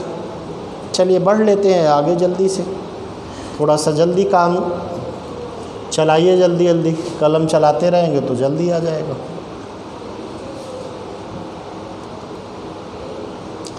एक नाव की गति धारा के विपरीत में 40 किलोमीटर प्रति घंटा है तथा स्थिर जल में 55 किलोमीटर प्रति घंटा है। नाव की गति नदी की दिशा में क्या होगी? तो कोई दिक्कत नहीं, क्योंकि हमें पता है जब स्टीम नाव की डायरेक्शन यानी धारा की डायरेक्शन में जाएगी, दिशा में जाएगी, तो उसकी चाल नाव की चाल, धारा की चाल नाव की चाल से ऐड होती है। लेकिन जब वही विपरीत जाती है तो धारा की चाल से नाव की चाल धारा की चाल से लेस हो जाती है, घट जाती है। तो यहाँ से आपको ये पता है घटी हुई चाल है, जबकि आपको ये पता है कि जल की में नाव की जो स्पीड है वो क्या है? 55 किलोमीटर प्रति घंटा, और वो घटकर कितनी आ गई? 40 आ गई, क्योंकि वो धारा के विपरीत दिशा में जा रही थी। इसका मतलब कितनी घटी? 15। यानी यहाँ से ये पता लग जाएगा, ये तो नाव की चाल है, लेकिन यहाँ से हमें धारा की चाल पता लग जाएगी, और धारा की चाल क्या हो जाएगी? 15 किलोमीटर प्रति घंटा। जो घटी है वो धारा की स्पीड ही थी। धारा की चाल 15 है, नाव की चाल 55 है। जब यही नाव डायरेक्ट धारा की दिशा में जाएगी, जब धारा की दिशा में जाएगी तो इसकी चाल से ऐड हो जाएगी। तो कुछ करना नहीं है, 55 में आप क्या कर देंगे? 15 जोड़ देंगे, 70 किलोमीटर प्रति घंटा यही इसकी धारा की दिशा में स्पीड हो जाएगी। और इसका ऑप्शन कौन सा सही है? बी सही है। ख़त्म सवाल। बताइए भाई, किसी दिक्कत कोई हो, किसी को कोई परेशानी हो, प्रॉब्लम अगर हो तो बताइए। अभी कुछ लोग वीडियो के साथ जुड़ रहे हो, ये बात गलत है भाई। आप लोगों के साथ टाइम आपको पता है तो वीडियो के साथ अभी जुड़ेंगे तो कोई मतलब नहीं दिखता है, समझ गए ना? काफ़ी बच्चे अभी वीडियो के साथ जुड़ रहे हैं भाई। कंटिन्यूटी आप लोग को रोज़ रोज़ समझाया जाए तो अच्छा भी नहीं लगता है। समझदार हैं आप लोग, ठीक है ना? समझदार नहीं होते तो एक कंप्यूटर कैसे बनते आप? सब चालाकी आपको पता है, हर चीज़ के बारे में आप जानते हो, उसके बाद भी अनजान बनते हो, तो ये फिर गलत बात है। ठीक है, जल्दी से इसकी माध्यिका आपको बतानी है, जल्दी से बना दीजिए भाई सवाल को।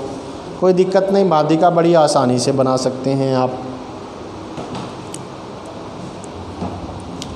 ऑर्डर में लिखकर बस मिडिल वाला पद देख लेंगे तो ऑर्डर में लिखेंगे तो 31 हो जाएगा। फिर इसके बाद 53 होगा, 53 के बाद 55 होगा, 55 के बाद 56 होगा, 56 के बाद 59 होगा, 59 के बाद 61 होगा, 61 के बाद 69 होगा। यही तो होगा, बोलो भाई। अब देखिए टोटल कितना, 2 2 4 2 6 2 8 2 2 2 4 7 ही पद है। तो इधर से 3 पद कैंसिल हो गया, इधर से 3 कैंसिल हो गया। बीच में क्या आया? बीच में क्या आया? बीच में 56 आया। यही इसकी माध्यिका हो गई। ऑप्शन कौन सा सही होगा? बी ऑप्शन सही है। ख़त्म। ऑप्शन कौन सा सही है भाई? बी ऑप्शन, यही ख़त्म। क्या दिक्कत है भाई? किसी को कोई दिक्कत हो तो बताइए। जो बीच का पद होता है भाई उसकी माध्यिका होती है। अगर 2 पदों के टोटल नंबर क्या होते? सम होते, तब तक उसका 2 मध्य संख्या होती है। लेकिन उसके पदों की संख्या अगर विषम है तो उसमें एक ही मध्य होगा। जैसे 7 पद है तो 3 इधर 3 उधर, बीच का पद क्या है? चौथा, वही उसकी माध्यिका हो जाएगी। जल्दी से अगला बना दीजिए भाई।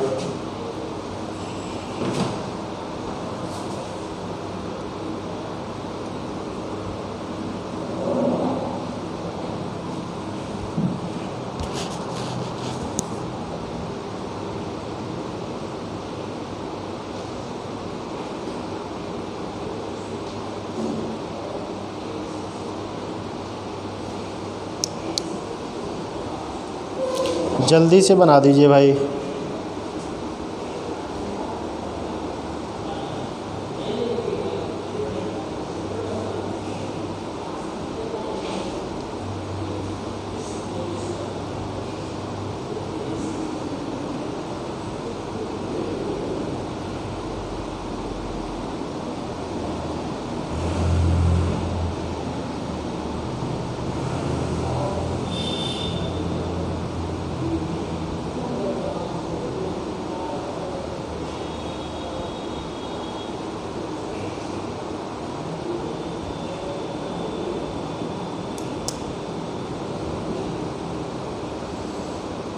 आ गया? दिमाग चलाए हो तो डिजिटल सम से भी बना सकते थे, डिजिटल सम से भी बना सकते हो। सवाल को बताया गया हमने, कोई ज़रूरी नहीं कैलकुलेशन करो। दोनों बताएंगे आज हम आपको, डिजिटल सम भी बताएंगे, मेथड भी बताएंगे। मेथड पहले बताते हैं फिर डिजिटल सम बताते हैं। कि पहले डिजिटल सम बता दें? भले कमेंट करके बताइए सब, पहले डिजिटल सम बताएं कि पहले मेथड बताएं। अब आज आपको लगेगा कि डिजिटल सम से कितना आसान हो सकता है। जो मेथड से करेंगे वही डिजिटल सम से। कैलकुलेशन, डिजिटल सम कहता है कैलकुलेशन नहीं करना है। अगर आपको ये पता है कि चक्रवृद्धि ब्याज बराबर क्या होता है तो आपको ये पता होगा कि मूलधन मान लेते हैं P, मूलधन को क्या मान लिया हमने? P। तो मूलधन हो जाता है P इंटू 1 प्लस दर, दर को मैंने मान लिया R बटा 100 पावर n, समय हो गया, ठीक है, -1। यही होता है इसका चक्रवृद्धि ब्याज। यही तो होता है भाई, यही तो होता है ना। अब आपको ये पता है बेसिक कॉन्सेप्ट, तो फट से आप बेसिक कॉन्सेप्ट से भी वही लगाएंगे तो करेंगे। तो आपको ये मूलधन पता है 4800 है, P का मान पता है 48,000 है, सॉरी। एक धन दर, दर कितना है? अब आपको ये पता है 20% ये हो जाएगा, डायरेक्ट भी लिख सकते हो, कोई ज़रूरी थोड़ी ना है कि आप लिख के करो। तो 1.2 हो जाएगा ना, 20% ऐड कर देंगे 100 में तो 1.2 की पावर कितनी है? 2 है और -1 हो जाएगा। यही तो हो जाएगा। बोलिए भाई। डिजिटल सम से अगर आप कैलकुलेशन करेंगे तो बात दोनों की एक ही है। हमें आपको डिजिटल सम से पहले बताते हैं। 8 4 12, 12 में डिजिटल सम कितना आएगा? 3 गुणे, अब यहाँ पे आएगा 2 1 3, 3 का स्क्वायर 9, 9 में से 1 जाएगा 8, ठीक है ना। 8 3 24, 24 में डिजिटल सम क्या होगा? 6। ये सब लिखना जरूरी नहीं है, लिखने की जरूरत नहीं है, आपको अच्छे से पता है। वही उत्तर होगा जिसका डिजिटल सम है 6 आएगा। ये 9 3 3 6, 9 खत्म नहीं होगा। 8 1 9, 7 5 12, ये भी नहीं होगा। 7 2 9, ये भी नहीं होगा। 2 2 4 2 6, यही उत्तर है। क्या दिक्कत है भाई? अगर आप इसको मैक्सिस मेथड से लगाते हैं तब भी यही करेंगे आप। इसको 48,000 गुणे, अब इसको आप 100 कर लेंगे तो डिवाइड करेंगे तो आएगा 6/5 इंटू 6/5। अगर आप कॉन्सेप्ट समझ रहे हैं तो डायरेक्टली लगा लेंगे, ठीक है, और -1 यही करेंगे आप। अब इसको आप घटाएंगे 48,000 गुणे, अब यहाँ पे देखिए 36 हो जाएगा बटा 25, 25 घटा देंगे तो क्या आएगा? 36 बटा 25 -1। कैलकुलेशन बढ़ रहा भाई। 48,000 गुणे घटाएंगे तो 9 बटा 25 आएगा। लैल्सियम 25 हो जाएगा ना, 36 में से 9 जाएगा, सॉरी 11 आएगा। 36 में से 9 25 जाएगा, 11 आएगा। अब इसको काटते हैं, देखिए 25 से करना 25, बचा कितना? 23, 0 आ गया। 25 9 225, बचा 5, 25 दूना 50, ये हो गया। अब यहाँ पे इसको इसके साथ गुणा करा देंगे, तो मैं ऊपर करा दे रहा हूँ, ठीक है ना। तो यहाँ पे देखिए 1920 गुणे 11, 11 दूना 22 के 2, 11 9 99 2, 101, 0 10 बचा, 11 के 11 10 21। देख लीजिए भाई क्या दिक्कत है, वही तो आया है। बिलीव करिए और अपने आप पे कॉन्फिडेंस लाइए। मैं सवाल का उत्तर दे सकता हूँ और टाइम में दे सकता हूँ, ये आपको अपने आप पे विश्वास होना चाहिए। और देखिए कितना आसान हो गया डिजिटल सम से, हमने आपको बताया है। अगर जो भाई को अभी भी दिक्कत है, डिजिटल सम समझ नहीं पाता है या वीडियो में अभी नया आया है, ये आपको यूट्यूब चैनल पे आपको डिजिटल सम के नाम से आपको मिलेगा। वहाँ जाइए, उसको समझिए, इम्प्लीमेंट कराइए, तब यहाँ पे आप दोबारा सोचिएगा, आपको समझ में। बार बार वीडियो को पुश करके देखिए आप, आपके पास तो हमें समय है। जब भी आपको लगे कि डिजिटल सम में क्या दिक्कत है, कहाँ से प्रॉब्लम आ रही है, आप बिल्कुल जाइए वहाँ देखिए, आप समझिए, आपको खुद लगेगा कि डिजिटल सम का कैसे यूज हो रहा है।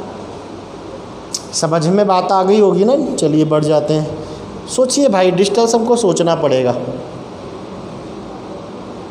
जल्दी से बना दीजिए, बड़ा ईजी सवाल है। क्वेश्चन नंबर 345, जल्दी से बना दीजिए भाई।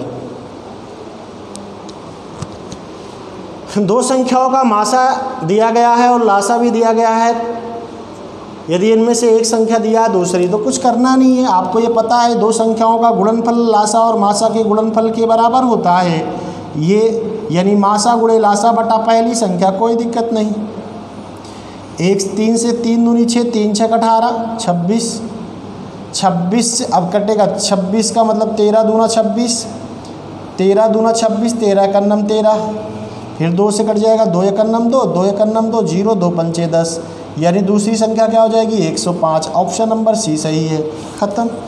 कितना लगेगा कॉन्सेप्ट? अगर आप सवाल समझे गए, रीड करते समय आपने जज कर लिया कि मुझे करना क्या है, मुझे यही करना है कि मासा को लासा से गुणा करा के पहली संख्या से भाग दे देना, यही तो करना है। ख़त्म हो गया। चलिए बढ़ जाइए आगे, सवाल को बना दीजिए भाई। बहुत आसान सवाल है, बहुत आसान सवाल है, बना दीजिए। 3740 को 3 भागों में इस प्रकार विभाजित किया गया है कि पहले भाग का आधा, दूसरे भाग का 1/3 और तीसरे भाग का 6ठा भाग आपस में बराबर है। कोई तीन मान लीजिए ABC, 3% A, B और C है। कह रहा है यहाँ ABC है 3%, A अपने भाग का आधा लेता है 1/2, B कह रहा है अपने भाग का क्या लेता है, तिहाई लेता है 1/3, और C जो है वो अपने भाग का 6ठा भाग लेता है यानी 1/6। ये कह रहा है सब आपस में क्या है, बराबर है। तो इसका मतलब A, B और C तीनों का रेशियो जो होगा वो यही डायरेक्ट हो जाएगा। क्या हो जाएगा? 2:3:6 हो जाएगा। समझ में बात आई? बस यही सीधा डायरेक्ट रेशियो, इसका एलसीएम एलसीएम मत लीजिएगा। अब यहाँ पे इस तीनों का योग जो है ये 3740 के बराबर है। यहाँ यूनिट डिजिट कितना, यानी रेशियो का डिजिट कितना है 11, 11 यूनिट बराबर कितना है 11, रेशियो बराबर 3740 है। एक रेशियो बराबर हो जाएगा 11 से भाग दे देंगे तो 11 3 33, 4 बचा, 11 चौक 44। एक रेशियो बराबर 340 है। पूछा क्या है, प्रत्येक का भाग बताना है। तो प्रत्येक का भाग 640, ऑप्शन में देखिए 680, दुगना करेंगे तो 680 आएगा। ऑप्शन में 680 है, एक ही वैल्यू 680, एक ही ऑप्शन है। क्या ज़रूरत है गुणा कराने की? कोई ज़रूरत है गुणा कराने की? कोई दिक्कत नहीं कराएंगे सारे में गुणा, वरना करा लो, देख लीजिए वही आएगा।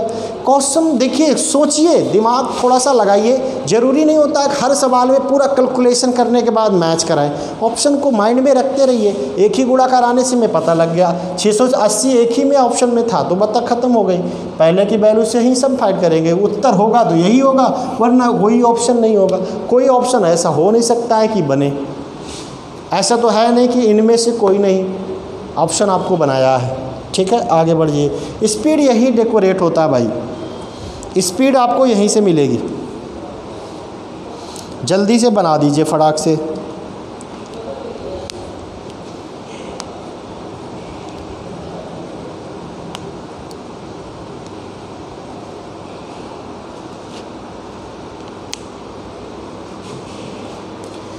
2/7 प्लस 3/5 डिवाइड्स करना है 2/5 प्लस 2/7 से, ठीक है ना। कुछ नहीं करना है, एलसीएम ले लेना दोनों का, तो 35 हो जाएगा कि नहीं हो जाएगा। अब यहाँ होगा क्रॉस मल्टीप्लिकेशन कर देंगे, तो 5 दूनी 10 और 7 त्रिक 21, ये तो हो गया इसका डिवाइड बाई। अब यहाँ पे डिवाइड करना है किसके, इसका भी एलसीएम 35 ही हो जाएगा कि नहीं हो जाएगा। इसका गुणा होगा तो 7 दूनी 14 हो जाएगा, ये 5 दूनी 10 हो जाएगा, ठीक है ना। बस अब देखिए, अब इसको जोड़ेंगे तो 31/35 हो जाएगा कि नहीं हो जाएगा। भाग का डिवाइड का सिंबल लगा है, ये 28/35 हो जाए 24 सॉरी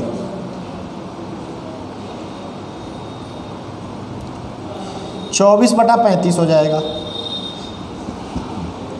अब आप चाहें तो भाग को गुणा बना सकते हो ना। इसको गुणा बनाने के लिए, यहाँ सिंबल बनाने के लिए आप गुणा का सिंबल तो लगा ही सकते हो। इसको लिख सकते हो 35/24 लिख सकते हो कि नहीं लिख सकते हो भाई। 34 से 35 कैंसिल हो गया, 31/24। ऑप्शन कौन सा सही है भाई, 65 सही है। बोलिए भाई, क्या दिक्कत, कितना समझ में आया, कोई दिक्कत है बताइए।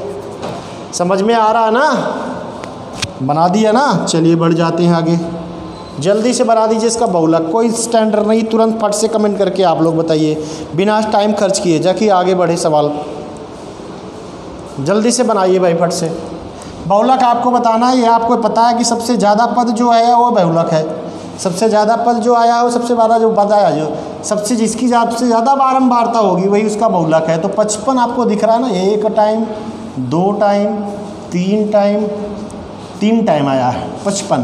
53 भी नहीं आया, 2 ही टाइम आया ना 53, यहाँ भी आया, यहाँ 54 भी है, कम ही बार दिख रहा है, 1-2 ही बार दिख रहा है, ठीक है ना। यानी 55 ही हो जाएगा, सबसे ज़्यादा 55 ही दिख रहा है।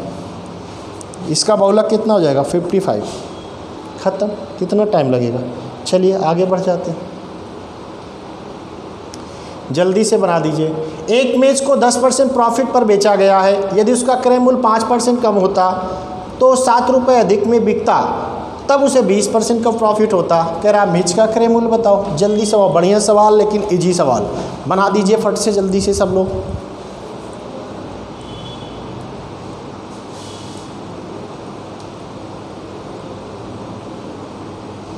जल्दी से बना दो भाई फट से, कोई दिक्कत हो जल्दी बना दीजिए।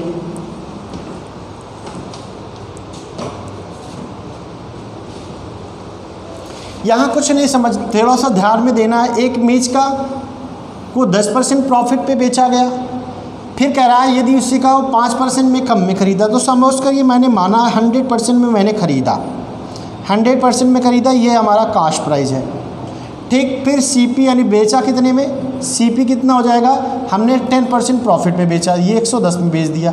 ये इसकी पहली कंडीशन को फॉलो किया, यहाँ तक तो हमें लगता किसी को डाउट नहीं होगा। अब कह रहा है यदि उसे 5% में कम में खरीदता, तो यानी इसका नया सीपी क्या हो जाएगा, 95% हो जाएगा कि नहीं हो जाएगा। फिर कह रहा है इसे 7 रुपये अधिक में बेचा, तो ये तो मूल्य नहीं है, परसेंटेज है, लेकिन कह रहा है 20% का प्रॉफिट हुआ ऐसा करने पर, इसका मतलब प्रॉफिट तो इसी का हुआ। अब ये फ्रैक्शन वैल्यू यानी भिन्न वैल्यू 1/5 होता है, 20% का क्या होता है 1/5, इसका 1/5 19 हो जाएगा, 19 पंचे 95 ना, 19 प्रॉफिट में बेचेगा, इसका मतलब नया इसका विक्रय मूल्य 114 हो जाएगा कि नहीं हो जाएगा भाई।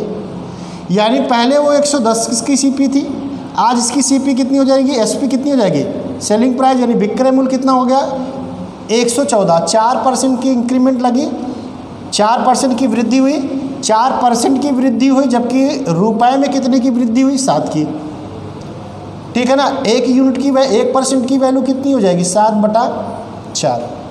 100 निकालना है तो 100 इसका क्या गुना है, 25 गुना है, बस 100 से गुणा करा देंगे ना इसको, 25 बार जाएगा, 25 सत्ते कितना हो जाएगा 175, यानी इसका क्रय मूल्य कितना हो जाएगा 175। ऑप्शन कौन सा सही है भाई, ऑप्शन फर्स्ट ही सही है। ऑप्शन कौन सा सही है, पहला ही सही है। बात समझ में आ रही है, कोई दिक्कत किसी को हो तो बता दीजिए भाई। क्लियर हुआ, बढ़ जाएं आगे, जल्दी से बना दीजिए।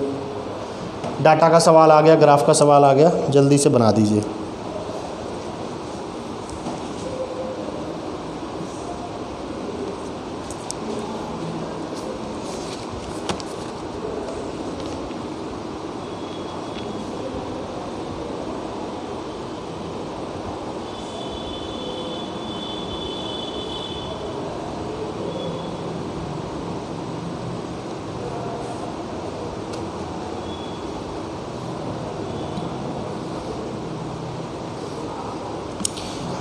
देखिए कह रहा है 2014 में ईएमआई का किया गया खर्च का किराए पर किए गए खर्च का कितना परसेंट है, ये सवाल पहला है।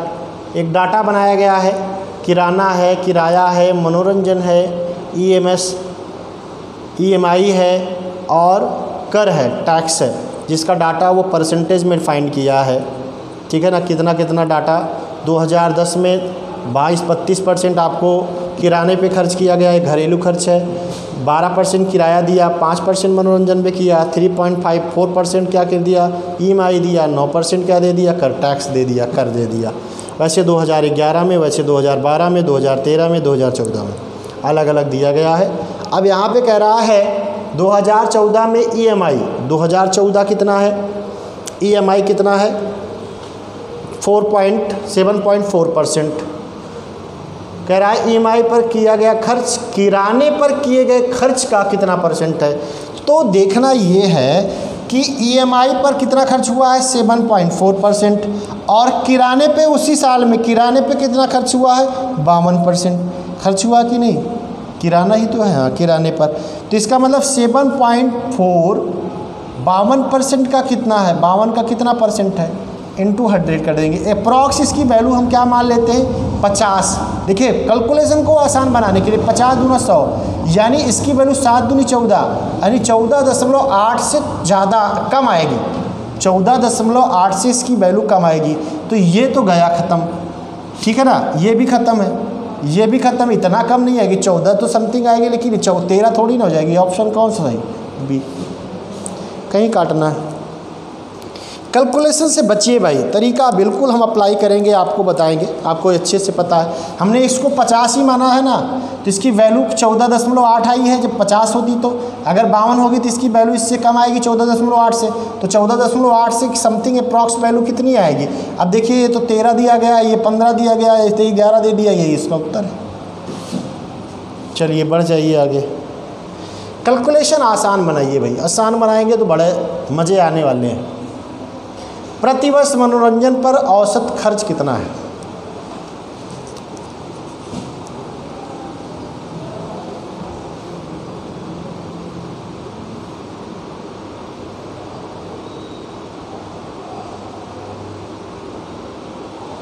जल्दी से बना दीजिए भाई।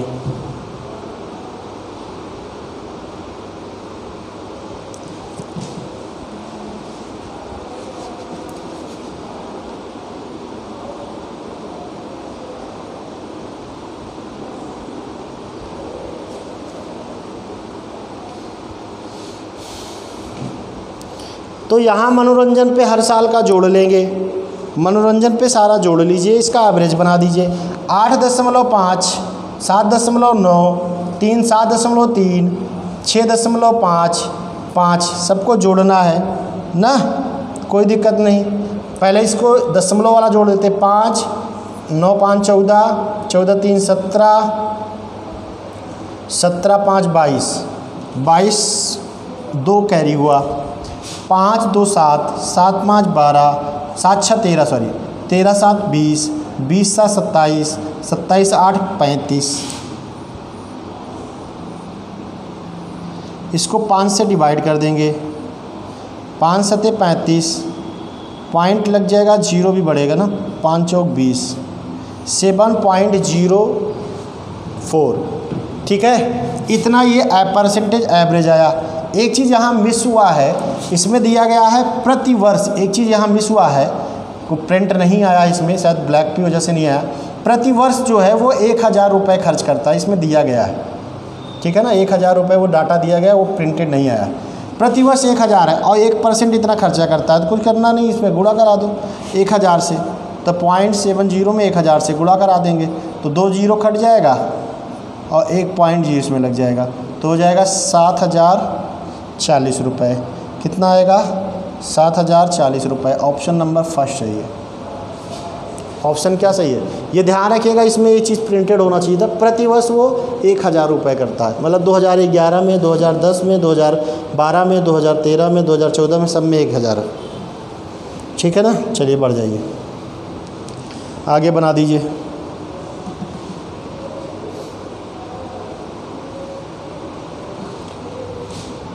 2012 के कुल की 2012 के लिए कुल घरेलू खर्च कितना है 2012 के लिए? तो 2012 का परसेंटेज जोड़ लो, 1000 से गुणा करा दो। तो 2012 के लिए कितना है? 46%, 14%, 7.3%, 5.6%, 17%। जोड़ लीजिए इसको, पहले पॉइंट वाला जोड़ लेते हैं। तो 9 आएगा, 6 3 9 पॉइंट लग जाएगा, कैरी कुछ नहीं है। 7 7 5 12, 12 7 19, 19 4 23, 23 6 29, कैरी 2 हुआ, 4 2 6, 6 1 7, यहाँ तो कुछ नहीं, यहाँ भी नहीं, 7 1 8, 89.8 89.9 इतना हुआ। इसको 1000 से गुणा करा देंगे तो इसमें आप जानते हैं 2 जीरो लगा दीजिए, बस ख़त्म, क्योंकि एक जीरो से पॉइंट हट जाएगा। 89900 89900 ऑप्शन फर्स्ट है।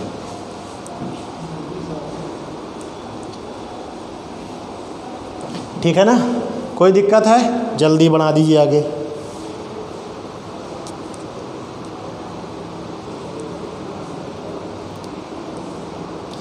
ये सेम सवाल हुआ है, इसके पहले वाले सेट में सेम सवाल है, याद होगा तो उसका आप उत्तर लगा देंगे 13 मिनट। इसके पहले सेट नंबर सेम सवाल रिपीट हुआ है, ठीक है ना। जल्दी से आप चाहे तो बना सकते हैं, इसमें कुछ नहीं करना है। एक 20 मीटर की है, एक 15 मीटर की, दोनों के बीच की दूरी ये है, सी को मिलाएंगे यही डायग्राम बनेगा। ये इसकी हाइट 5 हो जाएगी क्योंकि टोटल 20 है, ये 15 है, ये 12 है, तो 12 और 13 सेम सवाल है, डिक्टो सेम सवाल है। तो आगे हम बढ़ जाते हैं। 15 25 और 29 का एलसीएम बताना है, जल्दी से बनाइए भाई। 15 25 और 29 का एलसीएम बताना है।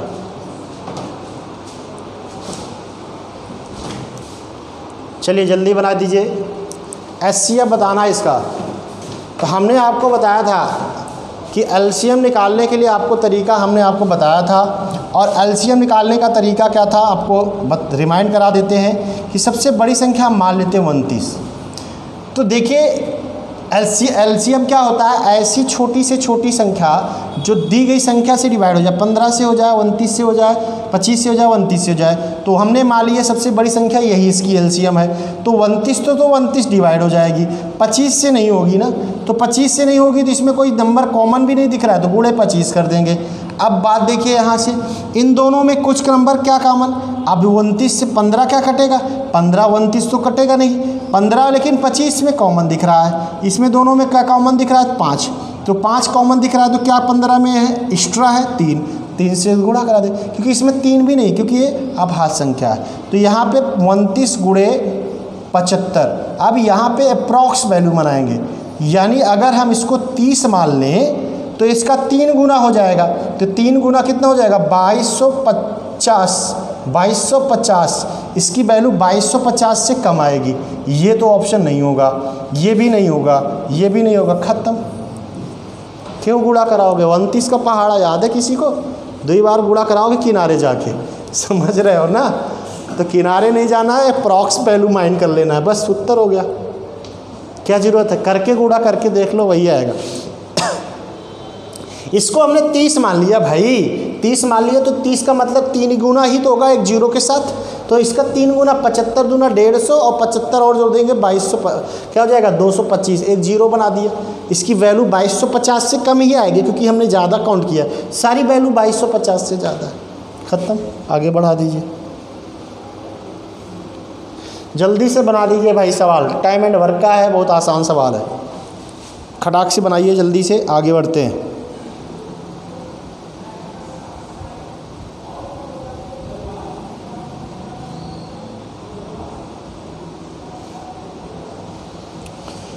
चलिए, कह रहा है पी क्यू आर तीनों मिलकर एक खेत को 6 दिन में काट सकते हैं।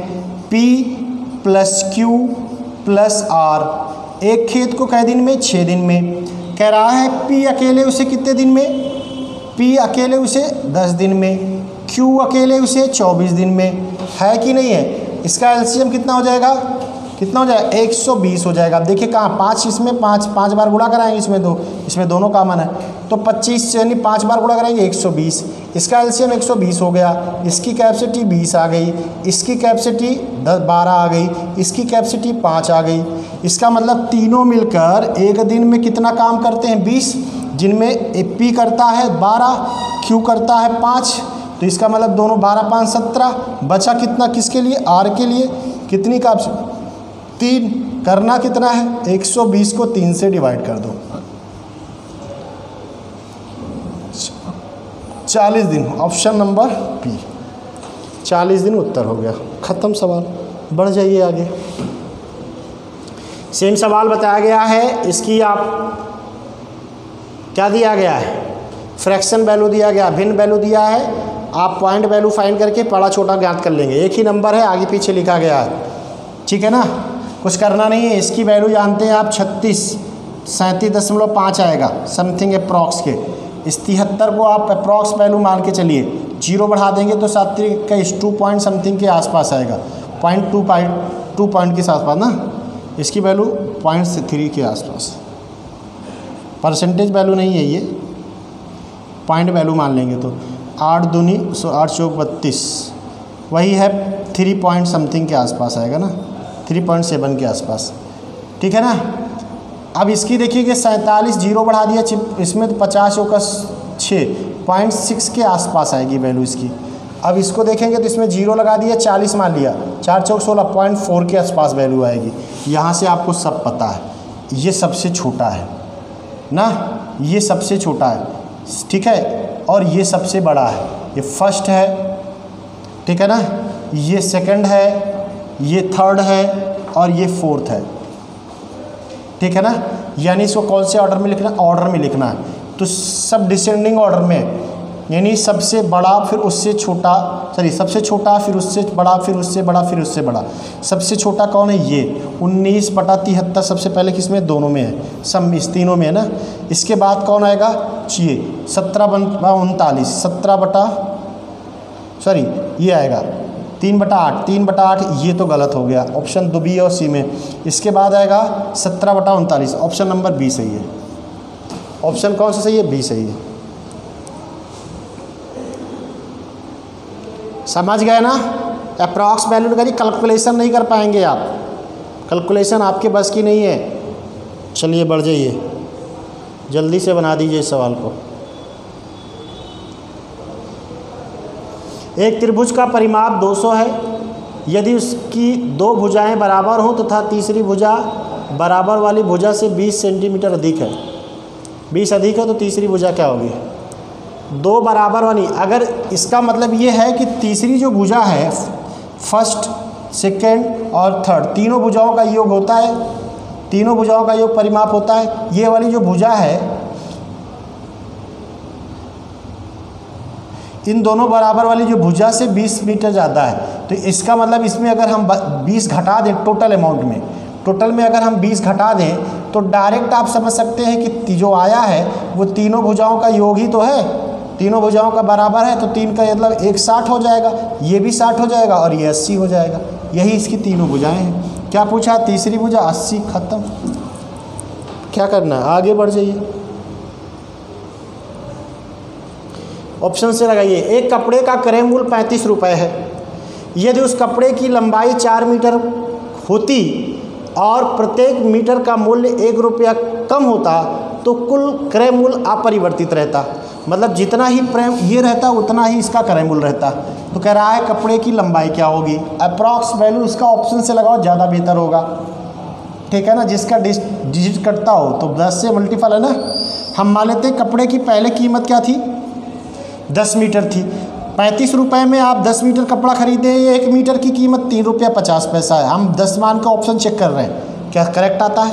1 मीटर आपको कीमत कितनी है, 3.5 रुपये 1 मीटर की कीमत है, ठीक है ना। अब कह रहा है आपने 10 मीटर खरीदा है कपड़ा, ठीक, इसकी टोटल अमाउंट कितनी आ गई, टोटल 35। अभी इसका भी 35 ही आना चाहिए, इसका भी मूल्य 35 ही आना चाहिए। लेकिन अब कह रहा है इसकी कीमत जो आई है वो पर मीटर 25, 1 रुपये पर मीटर कम हो गया, तो इसका मतलब अब इसका रेट 2.5 हो, 35 रुपये में, यानी अब इसका मीटर कितना कम आया, अब 4 ही मीटर कम खरीदता है।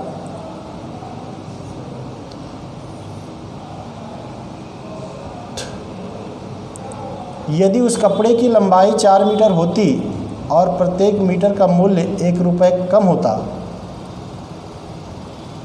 तो इसका 10 ही रुपये आ रहा है। ये तो गलत है, कहीं मिसप्रिंट लग रहा है।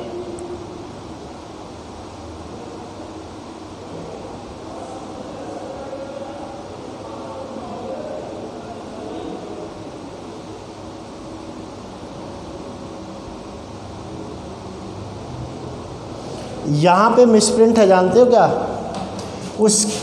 यदि उस कपड़े, क्योंकि एक चीज़ आप यहाँ पे ऐसी सोचिए कि अगर कपड़े की लंबाई 4 मीटर होती तो प्रत्येक मीटर के मूल्य 1 रुपया कम नहीं होता।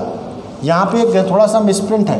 ये प्रत्येक, जानते हो, प्रत्येक कपड़े की लंबाई 4 मीटर अधिक होती, ये यहाँ पे देखिए ये मिसप्रिंट है, 4 मीटर अधिक होती, मतलब कपड़े की जो लंबाई है पहले 10 मीटर खरीद रहे थे, अब 14 खरीदेंगे। बात समझ रहे हैं ना, 14 खरीदेंगे, तो 14 खरीदेंगे तो इन दोनों का गुणनफल इसके बराबर है, देख रहे हैं, यानी इसका राइट उत्तर यही है, 10 ही है। वहाँ पे स्प्रिंट है सवाल। 4 मीटर खरीदेगा तो उत्तर कहाँ सही होगा, समझ रहे हैं ना। 4 मीटर खरीदेगा, रेट भी कम हो जाएगा, तो 35 रुपये कैसे मिलेगा भाई। 4 मीटर और ख़रीदेगा, मतलब अब 14 मीटर खरीदेगा, अगर पहले 10 खरीदता था, तो अब रेट घट गया है, इसलिए कीमत बढ़ेगी नहीं। जैसे भाई अगर आप कोई सामान खरीद रहे हो, 10 रुपये के हिसाब से खरीद रहे हो, अगर 10 रुपये के हिसाब से खरीद रहे हो, अगर उसका रेट अगर घट जाए तो आपको सामान ज़्यादा मिलेगा ना, 4 किलो 5 किलो जो भी है। अब 10 रुपये के हिसाब से अगर मान लीजिए आप 5 किलो सामान खरीदते थे तो 40 रुपये आप 50 रुपये आप खरीदते खर्चा करते थे। अगर उसकी कीमत बढ़ा दें, हम कीमत 15 रुपये कर दें, तो 15 रुपये कीमत कर देंगे तो आपको सामान कम मिलेगा। लेकिन अगर कीमत घटा दें, हम 5 रुपये कर दें, तो आपको सामान ज़्यादा मिलेगा ना। तो वो चीज़ें यहाँ गलत लिखा था, ठीक है ना, बात समझ में आई। ये चीज़ें, चलिए बढ़ जाइए, जल्दी से बना दीजिए सवाल को। 3 संख्याओं का रेशियो दिया गया, योग दिया गया, सबसे बड़ी संख्या का वर्ग क्या होगा। ख़त्म, बहुत सवाल आसान है। 5 5 10, 10 से भाग दे देंगे, 10 दूना 20, 10 तिहाई 30, 10 पचे 50। बड़ी संख्या क्या है, 85। तो योग का 2 गुना 100 है, योग का 2 गुना 100 है, तो ये x का मान 5 आ जाएगा। x का मान क्या आ जाएगा 5, x, ये कि x रेशियो की वैल्यू 5 आएगी। 5 गुना कह रहा है ना, ये 2 गुना, तो इसका मतलब इस 2 से भाग दे देंगे तो तीनों संख्याओं का योग आ जाएगा 50। यहाँ 10 रेशियो है, 1 रेशियो की वैल्यू 5 आ गई। 5 दूनी 10, 50 25। सबसे बड़ी संख्या क्या है, 25 है, उसका वर्ग बताना है 625। 25 का वर्ग क्या हो जाएगा 625। आगे बढ़ जाइए, ठीक है ना। चलिए जल्दी से बना दीजिए।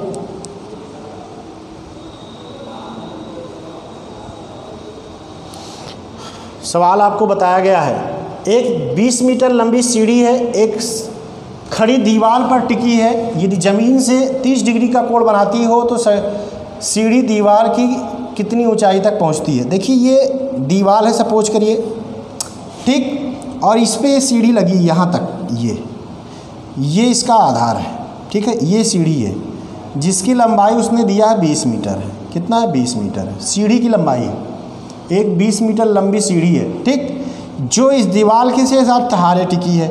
यहाँ से कितने एंगल के साथ, 30 एंगल के साथ, यानी हाइट बताना है आपको। क्या बताना है, इस दीवार की ऊंचाई बतानी, हाइट। अब आपको हाइट बताना है, कर्ण पता है, ठीक है ना, यानी क्या लगेगा, साइन लगेगा। साइन 30 डिग्री बराबर लंब बटा, यानी एच बटा, एच मतलब लंब, कर्ण मतलब 20 हो जाएगा। साइन 30 का मान क्या होता है, 1/2 बराबर एच अपान 20 के, कट जाएगा 2 से 10 बार जाएगा। एच बराबर कितना आ गया, 10 मीटर। यही इसका राइट आंसर है। ऑप्शन नंबर कौन सही है, फर्स्ट। जल्दी से बना दीजिए अगला सवाल, जल्दी से अगला सवाल बना दीजिए। यद्यपि अपनी यात्रा का पहला आधा भाग 40 किलोमीटर प्रति घंटा से तथा दूसरी आधी 50 किलोमीटर प्रति घंटा की चाल से तय करता है, तो पूरी यात्रा में उसकी औसत चाल क्या होगी?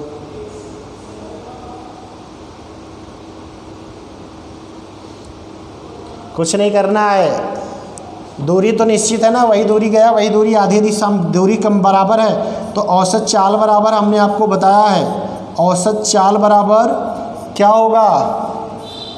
2x अपान x प्लस वाई। ऐसा सवाल कल मिला था, जहाँ 2x का मान 40, y का मान 50/30 90 हो जाएगा, 40 50 90 हो जाएगा।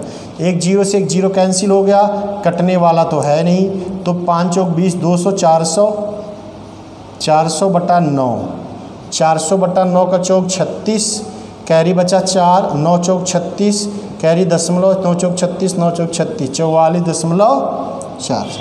या इसका फ्रैक्शन वैल्यू आप भी समझ सकते हैं, 4/9।